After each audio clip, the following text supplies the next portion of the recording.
to RIoT Startup Spotlight, where we shine a light on the visionaries and disruptors who are shaping the future. I'm Jen Morgan, and today we bring you an exclusive interview with Ken Hubbell, co-founder and CEO of Soffos. Hi, Ken. To begin, can you tell us a little bit about your company? Sure. Jen, this is a pleasure to be here. So Sophos started off as an ed tech company, back in 2018. And we learned very quickly that getting into the ed tech space, at least the K through 12 space, is dang near impossible unless you have really good relationships with some very serious book publishers and other publishing companies. So this was all prior to COVID. We were still developing the app, and then COVID hit, and we realized two things. One, COVID was a nightmare, and two, we really needed to pivot our approach to what we were doing based upon feedback we were getting from our VCs and from potential customers. They weren't so much interested in the app as they were the Lego blocks, the building blocks that we were using and creating to create the app. And because we were in the AI space, we were doing natural language processing and retrieval augmented generation way before ChatGPT came about. This was very exciting to people because the modules were making it very easy for us to create replicable products without having to dive into the machine learning every time we wanted to build something new. And so this infrastructure, this set of blocks was very interesting to people. And as a result of that, we decided to pivot and create a platform to support people accessing those modules. And so the Sophos platform that we know today came as an outgrowth of that. So during that 2-year period of COVID, we hunkered down, really expanded what we were doing, did a deep dive on dealing with file management and other things associated with the RAG process, because we realized a lot of people want to be able to use their own documents at the time. And this was before RAG was cool. So so we were inventing this stuff as we were going along. Then COVID finished up, and we were closing in on getting our first release ready. And in February of 2023, we launched an initial alpha version of the platform. It got some traction, just a little bit. We had a few customers, and then we found out that we had done a great job on the infrastructure of the platform. We had done a very quick and dirty job of the user interface and the user experience. And so we went back to the drawing board. At this time, I was actually chief product officer. I wasn't even CEO at this time. And so I came on as chief product officer to help direct the look and feel and the user experience. And so we spent the next several months, almost 8 months, rebuilding the platform, and as far as the usability aspect of it. And in November or October of 23, the board asked me to take over as CEO. We had a falling out with the CEO we had, and they asked me to step up. They said, "You have the vision, you've got the connections, let's make something happen." And because I've been in the learning and development and ed tech space for the better part of my career, it made sense. It was a role that I had always avoided in the past. Being CEO is not some people rise to that occasion, and that's what their whole glory and goal is in life. My goal was never to actually be the CEO, but when opportunity knocks and people need you step up and rise to the occasion, and so I did. And so in February of 2024, we launched the new platform, what I would consider our first version 1.0. We did a set of features at that time. We have subsequently rolled out another version of the platform that has new features and new capabilities. And one of the things we found out is that while we anticipated this being a demonstration platform where it would showcase what the SDK, the underlying software that we're actually really driving for people to use to build their own ed tech apps, we found out that people were coming to the platform to actually use the demonstration playground, what we call our toolkit, to actually do real work. And so, because there are tools to be able to create learning content and optimize your workflow and things like that. And so we ended up having a joint product. So while we really wanted to be focused on one target audience, which is the ed tech development platform, or the ed tech developers of the world, we actually ended up creating two products, one that is usable by instructional designers and learning developers and teachers, and one that is focused on folks that want to build really cool stuff for the ed tech space based on AI and conversational AI and generative AI. And that's where we are today. So we have launched this. We are heading into our seed round, and we're looking for investors, and we're also looking for companies that really want to get involved in generative AI, that don't want to deal with all the other aspects of it.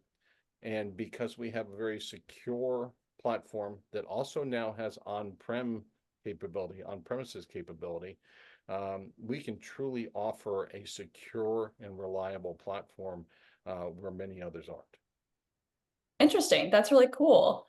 Well, congratulations on the CEO role, regardless of how you got there a little bit. But you touched on this slightly, but what are your previous experiences that have influenced your role today? What's your background? So I actually have an industrial design degree from NC State University. And so I was doing product design and industrial design, physical products, back in my early days.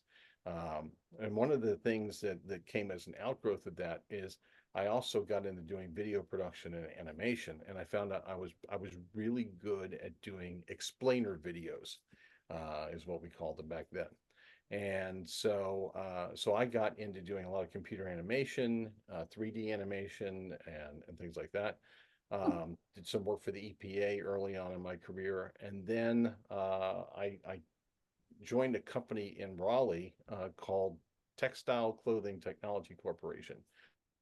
They were an early research consortium for the textile industry, and one of their big focuses was on creating training content, training materials for sewing machine operators and mechanics and industrial sewing factories and things like that.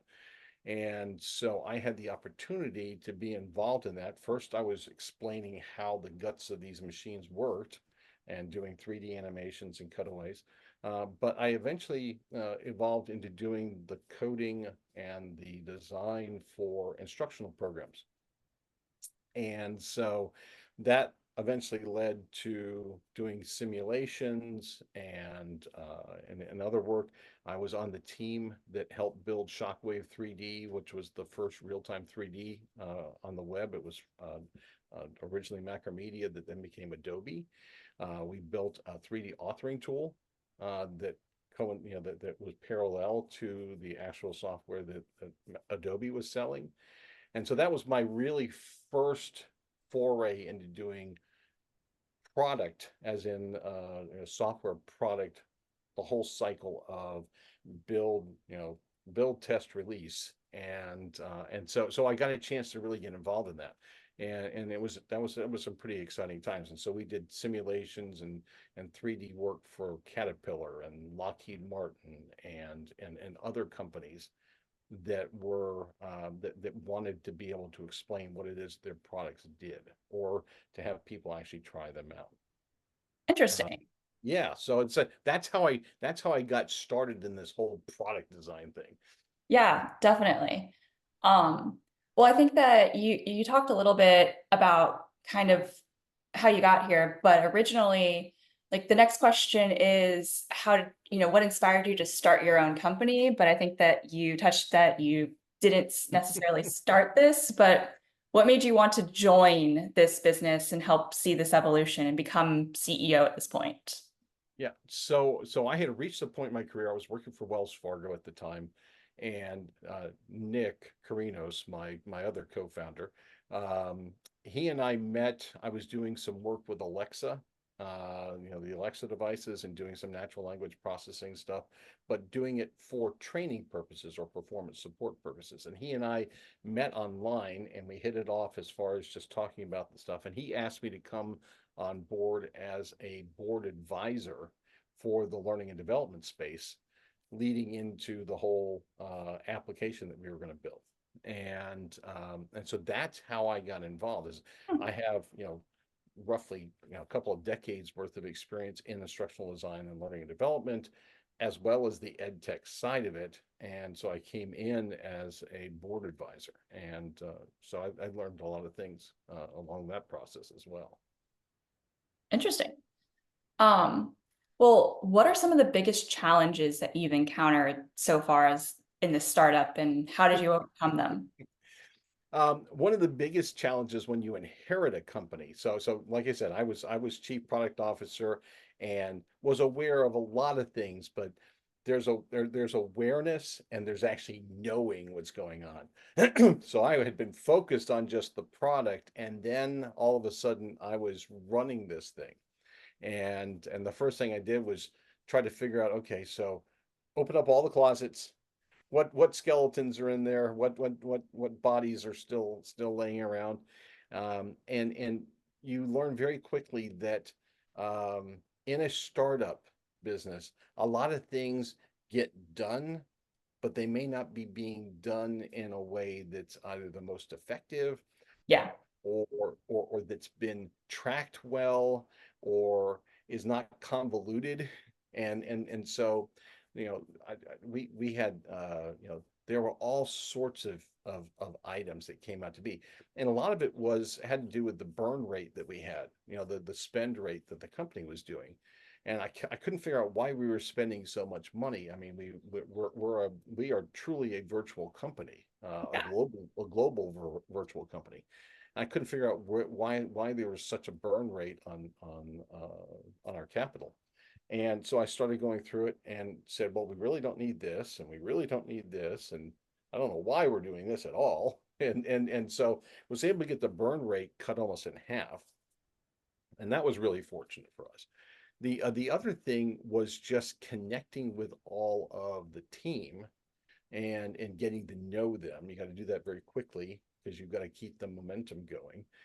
We did have a little bit of staff changeover when I stepped in, because we had some folks that under the previous CEO were getting burned out. So they wanted to transition to something different. And then I had to do some hiring real fast. So all the things that you have to do in a regular startup, in a normal startup, but also the legacy materials and items that had to be figured out so that I understood how the business was being run. yeah, And of course, I don't have an MBA, so I'm like feeling my way around this a little bit. Fortunately, one of the things that was great with the board of directors is I told them this. I said, I don't have an MBA. I don't have that kind of business background. Um, I said, that's where I will need your help. And they were like, okay, we'll let you, we'll help you out in that regard. So finding people that can coach and mentor you, finding programs like RIoT, for example, has been a godsend, because when you're trying to figure this out for the first time, you may have some great ideas, but without some of the business theory and practice behind it, it makes it a little hard. yeah, definitely. Um, do you have any mentors or role models that have inspired you in doing this work? Yeah, so I was fortunate back when I was working for TC Squared. There was a guy named Frank Hughes. He was the director that I reported underneath. And he kind of, I mean, he was one of these guys that, when he hired all of us to work for this company, um, he took us under his wing. I mean, I was young at the time. I mean, he taught us how to dress, how to talk. He cultivated the natural talents that we had. I always had a flair for being able to showcase and talk about stuff and do the dog and pony show. And so he amplified that and let me do more of that. And so I became a really good sales engineer at the time, along with the work that I was doing because of his coaching and his mentoring in that regard. Other people that I look at and admire, Elon Musk, for better or for worse, depending on who you are, you may have different feelings about him. But if you look at his history, I read his biography, and if you look at his history and what it took to create the companies that he's created, it's like, oh my gosh, okay, these are things I'm going through right now. But in his case, it was magnified. And so there was a lot to learn from that. So you can learn from people you don't necessarily agree with all the time, in ways that you just don't expect. And then, lastly, I had a professor at NC State, Dr. Michael Paws, brilliant man. And he taught me one semester. He banned me from the shop, from the machine shop, because I always built everything I could design. And he said, "You are not allowed to go to the machine shop this semester, because you limit your designs based upon what you can build." He said, "I want you to think outside of the box." And Mhm. he said, "I want you to," and this is a mantra that I have right now, "I want you to, you know, design for tomorrow, but build for today." And that's stuck with me forever. And it's part of my internal mantra. It's funny, I always, when I ask this question and have had some time to think about it, I find that a lot of people always touch on the soft skills that they've learned from folks. It's very rarely, oh, I learned this really intensive AI coding or whatever the technical side is. It's always the soft skill. And I think that you touched on that really nicely with the build for tomorrow, design for today component, that you got to think outside the box. And how do Yeah. you can't do that unless you're challenged and pushed beyond, and it's not something that you really are going to learn from a book and No. from that side of things. And you might learn it from the book if you read it, because well, wrapping up, what advice would you give to aspiring entrepreneurs or future founders? Um, be careful what you ask for, you might just get it. Um, and I say that because one of the things I'm learning as a CEO is, don't be afraid to ask for things. Don't be afraid to ask for help. Don't be afraid to ask for a discount on something. Don't be afraid to ask for what something that you're building or creating is actually worth, and the value it adds. A lot of people, I've noticed this, and I've noticed this even myself in the early stages, was we need to get this out as cheap as possible so that people will buy it. And the reality is that sometimes this is providing significant value, and it needs to be priced accordingly. And I'm still working through the nuances of that, because it's a new game for me from the sales standpoint. Sales Mhm. engineering, got that. Sales, learning it. And fortunately, through RIoT again, I've got a good mentor that's an ex Lenovo sales exec, and he's already helping me. So it's you want to find people that you can trust and that you can learn from. And I learned from the people that work for me, even because you can't do it all. Yeah. And that's the last thing, is just delegate. Oh my God, I tried to take on so much at the beginning, and it was like I was drowning. And it was just too Yeah. much information, too much paperwork, too many forms to fill out, and it was overwhelming.